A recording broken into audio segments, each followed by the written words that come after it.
Selamat malam selamat pagi, siang, sore, malam kepada kita semuanya, khususnya kepada ibu dosen saya, Ibu Sira, dan kepada kita semua yang mendengarkan pembicaraan saya pada hari ini. Di sini saya akan menjelaskan tentang karya tulis ilmiah yang dilakukan oleh kelompok saya yang telah saya ringkas. Judul kami adalah Pemanfaatan Intelijensi Artifisial dalam Meningkatkan Pembelajaran yang Adaptif. Garis besarnya ada pendahuluan, landasan teori, analisis, pembahasan, dan kesimpulan saran. Nah, untuk latar belakang sendiri adalah di mana kemajuan artifi- ah, artificial intelligence itu memberi memberi peluang besar dalam pendidikan, khususnya di ITB. AI bisa mempermudah pembelajaran kita, tetapi dapat juga menimbulkan kekhawatiran akan menurunnya kemampuan berpikir kritis kita. Nah, untuk rumusan masalahnya ada tiga fokus utama kami, yaitu bagaimana AI mendukung pembelajaran adaptif, apa kendala dan potensi pengembangannya, dan C, sejauh mana AI meningkatkan hasil belajar mahasiswa. Untuk tujuan penelitiannya adalah untuk menganalisis kontribusi, hambatan, dan dampak AI dalam pembelajaran adaptif. Ruang lingkup kajian kami itu adalah fokus kepada teknologi AI dan juga pembelajaran adaptif di kalangan mahasiswa ITB. Untuk metode ada kuantitatif dan juga kualitatif. Untuk sistematikanya, makalah ini ditulis dalam 5 bab, ada pendahuluan, landasan teori, analisis, kesimpulan, dan saran. Untuk hipotesis kami, AI meningkatkan hasil belajar, tetapi bisa menurunkan kemampuan berpikir jika digunakan berlebihan. Anggapan dasar penelitian kami adalah setiap siswa unik dalam belajar, dan AI hanyalah alat bantu, bukan sebagai pengganti guru ataupun dosen. Nah, untuk landasan teorinya, pertama AI. AI itu atau bisa kita kenal dengan kecerdasan buatan adalah sistem yang meniru kecerdasan manusia seperti belajar, berpikir, dan memahami bahasa. Ada pembelajaran adaptif di mana siswa menyesuaikan materi dan metode belajar dengan kebutuhan tiap siswa.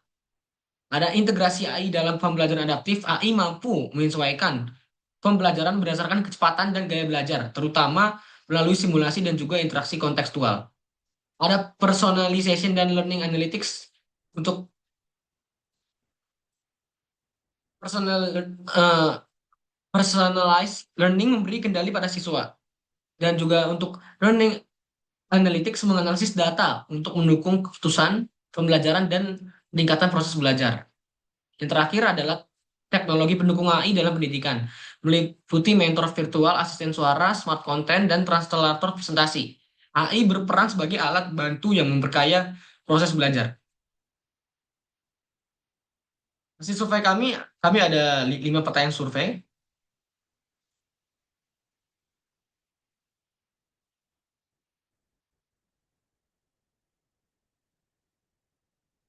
Yang pertama ada, saya merasa bahwa penggunaan AI sangat membantu dalam proses belajar dan menyelesaikan tugas selama perkuliahan. Rata-rata yang jawab 5. Berdasarkan pengalaman dan pandangan pribadi, saya percaya bahwa AI memberikan dampak positif bagi masa depan mahasiswa. Rata-rata ada yang 3, ada yang 4. Apakah Anda merasa bahwa penggunaan AI dapat melemahkan kemampuan penalaran dan kreativitas mahasiswa? Rata-rata jawabannya iya.